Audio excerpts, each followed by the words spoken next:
दूसरे पे लगती है। इसमें हम करके नुकसान देखिए किसका हो रहा है। अमेरिकन ने यहाँ पर जब उन्होंने मुदाखला शुरू की यहाँ पर जरा हमारे अपने कामों के बीच में उन्होंने मुदाखला इशू की, जिसके बीच में ये था कि वो ये या तो ये जो हमारी ISI है उसको कमज़ोर किया जाए और हमारी फ़ौज को भी कमज़ोर किया जाए, ताकि वो ये समझते हैं कि ये दो अदारे ऐसे हैं जिनको जब तक कमज़ोर ना किया जाए तब तक ये हम कुछ अपनी जो हमारा मिशन है वो हम उसको नहीं कंप्लीट कर सकते। उसमें क्या कर रहे हैं हम उसको उनके अब ये रास्ता इख्तियार करने से हम ये कर रहे हैं कि हम वो अमेरिकन की मदद कर रहे हैं इस चीज़ के बीच में।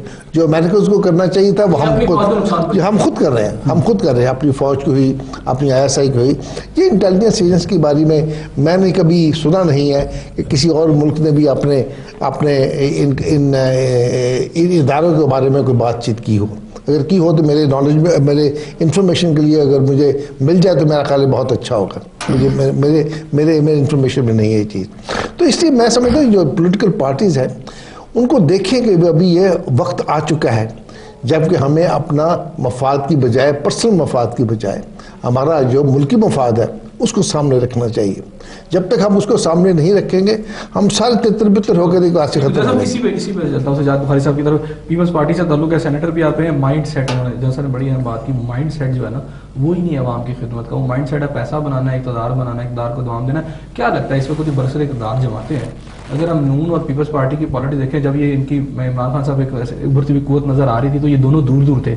अब ऐसे लगता है कि दोनों ने शायद अंदर एक फैसला कर लिया कि भाई दोनों इकट्ठे होने इलेक्शन से पहले और जितना भी सिस्टम है जो कि इलेक्शन के अंदर सपोर्टिव होगा इन जमातों को तो हो, तरीके इंसाफ को ना हो। तो क्या हमारे यहाँ पर कोई आपको लगता है ये जो माइंड सेट अवामी खिदमत का है? देखिए जी, पहली बात तो मैं ये अर्ज करूँगा, चौधरी साहब ने बड़ी तारीख पाकिस्तान की बयान किया और अच्छे अंदाज में उन्होंने जिक्र किया और उन्होंने खुद ही एक चीज़ पॉइंट आउट की जिससे हम शुरू करते हैं बात को कि 23 बरस के बाद, पाकिस्तान के क़याम के 23 बरस के बाद हक़ बालिग राय दही अवाम को मिला। मगर अब आप ये देखें कि ये हक़ बालिग राय दही किसने दिलवाया था? ये जुल्फ़िकार अली भुट्टो साहब की तहरीक थी, पाकिस्तान पीपल्स पार्टी की जदोजहद थी, जिसके नतीजे में इस मुल्क के अंदर दूसरी जमातें भी यकीनन कुछ ना कुछ उसमें रोल प्ले कर रही थी, मगर मेजर जो रोल था वो इस जमात का जिसकी बुनियाद के ऊपर ये इलेक्शंस हुए 1970 में। तो पाकिस्तान पीपल्स पार्टी अवाम की जमात है। पीपल्स पार्टी के ऊपर आज तक ये इल्ज़ाम नहीं है कि एस्टेब्लिशमेंट उसको ले आई है या एस्टेब्लिशमेंट की वो जमात। बाकी जमातों के हवाले से ये बातें होती रहती हैं, लेकिन पाकिस्तान पीपल्स पार्टी जब कभी इक़्तिदार में आई, इलेक्शन के ज़रिए आई और अवाम के वोटों के ज़रिए से आई। और मोहतरमा शहीद की ज़िंदगी को आप देखें, थ्रू आउट सारी जदोजहद में उन्होंने कभी ये नहीं कहा कि हुकूमत हमें दे दी जाए। उन्होंने हमेशा ये मुतालबा किया कि मुल्क के अंदर फ्री एंड फेयर इलेक्शंस करवाए जाए। हमारा मुतालबा ही थ्रू आउट हमारी हिस्ट्री ये रहा है। जब कभी प्रॉब्लम आया, कलामे की माफ़ी चाहूँगा। अब एक बहुत बड़ी सोच के लोग पाकिस्तान में इस वक्त वजूद में, जब हम बात करते हैं तो वो कहते हैं कि ये जो बात जिस पीपल्स पार्टी की आप बात करते हैं वो मोहतरमा की ज़िंदगी तक तो थी, लेकिन आज जो पाकिस्तान पीपल्स पार्टी है उसके ऊपर जो लोग बराजमान है वो उसकी बुनियादी फ़लसफे के खिलाफ काम कर रहे हैं, इसलिए ये वो वाली पीपल्स पार्टी नहीं है। देखिए बात ये है, मैं आपसे अर्ज़ करूँ कि चूँकि हमारी तो पार्टी का बुनियादी मंशूर जो है उसके 4 जो बेसिक स्लोगन्स हैं, उसमें एक बहुत बड़ा स्लोगन ये है कि ताकत का सरचश्मा अवाम है। तो या तो आप ये कहें कमजोर क्यों कर दिया? मेरी गुजारिश सुने ना, या तो आप ये फरमाएं कि ये लोग आज खुद आके विराजमान हो गए। ये लोग इलेक्टेड लोग हैं, अवाम ने उनको इलेक्ट किया है। ये अलग बात है कि अवाम के अंदर एक सोच है और उस पर आप कोई भी अल्फाज कह सकते हैं कि अवाम ने सही सोचा है या सही नहीं सोचा है, मगर हम आज भी ये कहते हैं कि अवाम माइंड सेट तो अवाम की खिदमत करने का। इलेक्शन 20वीं तरमीम जब जो कुछ हुआ, आपको नजर नहीं आता सिर्फ पावर पॉलिटिक्स है? नहीं एहसन साहब, ये देखें, ये तो हिस्ट्री में पाकिस्तान में पहली दफ़ा हो रहा है कि ऐसे इकदाम किए जा रहे हैं जो हुक्मरान तबके कभी भी पसंद नहीं करते कि ऐसे इकदाम हों कि पावर जो है वो उनके हाथ से लेके दूसरे क्वार्टर्स में चली जाए। मसलन ये है कि 20वीं तरमीम में भी इलेक्शन कमीशन को आज़ाद बनाने के लिए बात की गई है ताकि इलेक्शन के ऊपर रिगिंग का कोई वो शायबा ना रहे। और तमाम पॉलिटिकल पार्टीज ने मिल के ये फैसला किया है इस मुल्क की जमहूरियत को शामिल नहीं है ना जी। तहरीक इंसाफ तो हिस्सा नहीं है ना जी। देखिए तहरीक इंसाफ ने तो बायकॉट किया था ना, जैसे उसने ने फरमाया कि उन्होंने तो इलेक्शन का बायकॉट किया था। जाहिर है वो इलेक्शन का जब उन्होंने बायकॉट कर दिया तो वो पार्लियामेंट का हिस्सा नहीं है। तो जाहिर है जो लोग इलेक्टेड हैं जिनको अवाम ने इलेक्ट किया हुआ है वो पार्लियामेंट के अंदर है, तो ज़ाहिर है अवाम के इलेक्टेड नुमाइंदा ही कोई फैसला करेंगे ना, कोई डिसीजन मेकिंग करेंगे। अब उस डिसीजन मेकिंग के ऊपर गुफ्तगू ज़रूर हम कर सकते हैं, अच्छी या गलत, लेकिन फिर मैं आपसे अर्ज़ करूँगा आइंदा के लिए भी कि इस मुल्क के अंदर अवाम ही ताकत का सरचश्मा है, अवाम ने ही फैसला करना है। इलेक्शन होने हैं, करीब हैं अब इलेक्शन, 1 साल रह गया है, जो कॉन्स्टिट्यूशनल एक मुद्दत होती है उसमें भी ज़्यादा से ज़्यादा 1 साल रह गया है। 1 साल के अंदर लोगों ने अवाम के पास जाना है, अवाम ने फैसला करना है, अवाम ताकत का सरचश्मा है, अवाम ही इस मुल्क की बुनियाद है, उन्हीं के ज़रिए से इस मुल्क ने चलना है, अफराद ने नहीं चलना है, पूरी अवाम के ज़रिए से मुल्क में जाना है। तो अवाम से, हाँ जी चौधरी साहब से ज़रा ब्रेक के बाद मैं वापस आता हूँ। नाज़रीन, हमारी गुफ्तगू का सिलसिला जारी है, बड़ी अहम बात हो रही है इसमें, मज़ीद बात करते हैं, ब्रेक ले लेते हैं, हमारे साथ रहिएगा, मिलते हैं ब्रेक के बाद।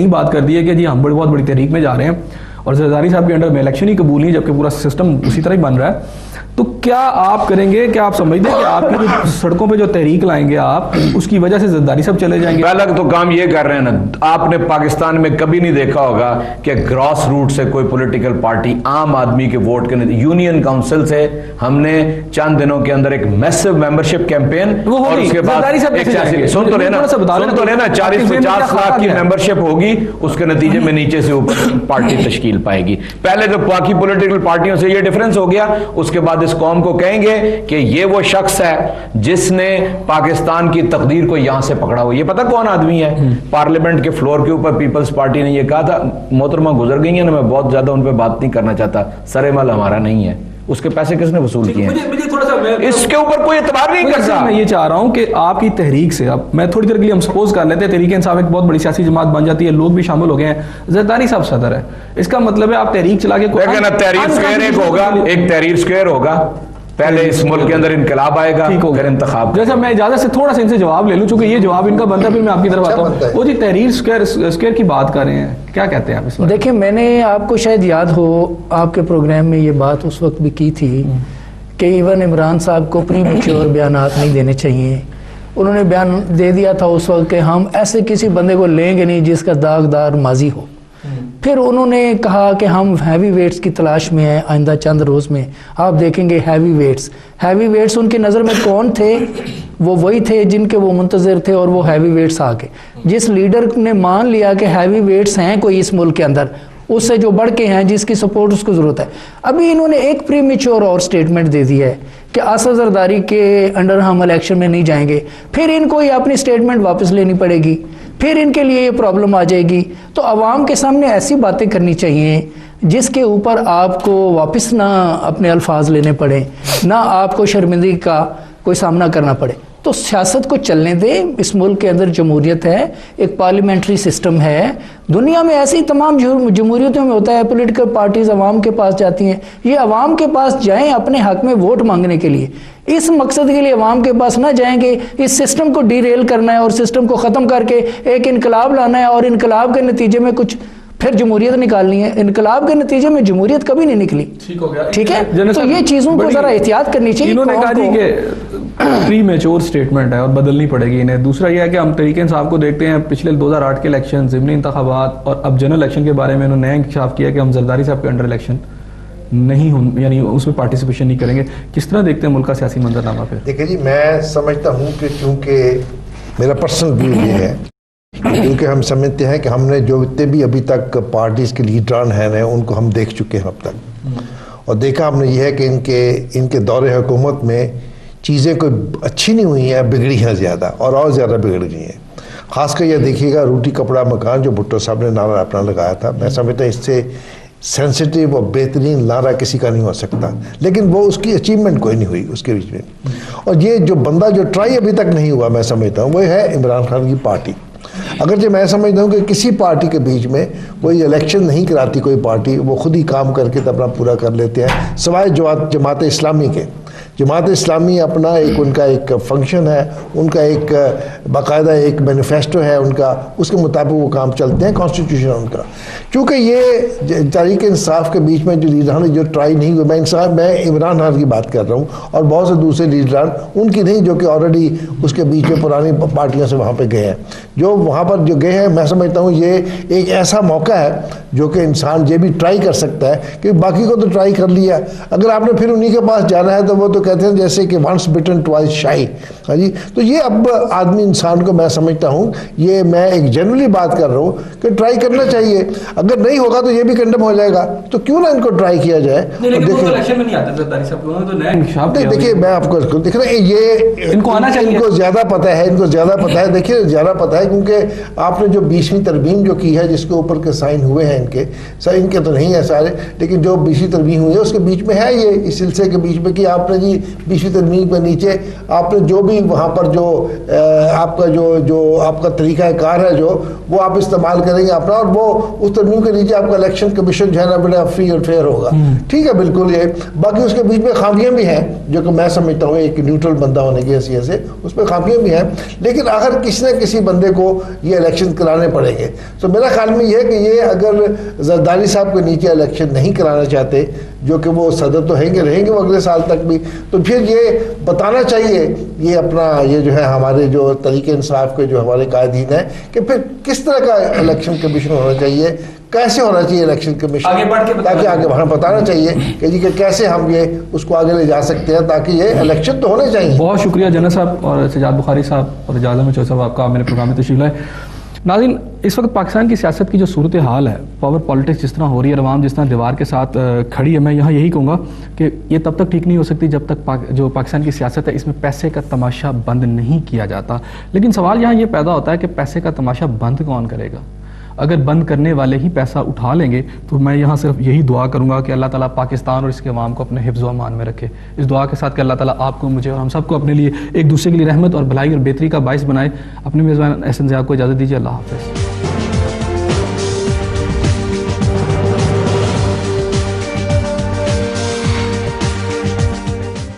मैं ये अर्ज कर रहा हूँ आपके सामने कि पैसा ही सिर्फ चीज़ नहीं है कि जो दे के ये काम होता है, ये तो मुख्तलिफ चीज़ जो भी चीज़ देंगे आप पॉलिटिक्स के बीच में आके आप जो काम करते हैं, आपने जो ये अभी जो सिलसिला हुआ है यहाँ पर जो पैसे दिए गए इनको डेवलपमेंट फंड जो दिए जाते हैं, ये डेवलपमेंट फंड के बीच में तो अभी सैकड़ों भी पैसे दिए गए, अगर उनकी कॉन्स्टिट्यूंसी कोई नहीं होती ठीक है जरूर दे, लेकिन अगर वो डेवलपमेंट पर खर्च हो रहा है तो जरूर ये देना चाहिए, होना चाहिए। लेकिन कहने का मकसद ये है कि अगर ये उसको सिर्फ ये बता के ये काम किए कि हम ये दे रहे हैं उनको एक डेवलपमेंट पर्पसेस के आगे हो या ना हो, दैट्स ए सेपरेट इशू।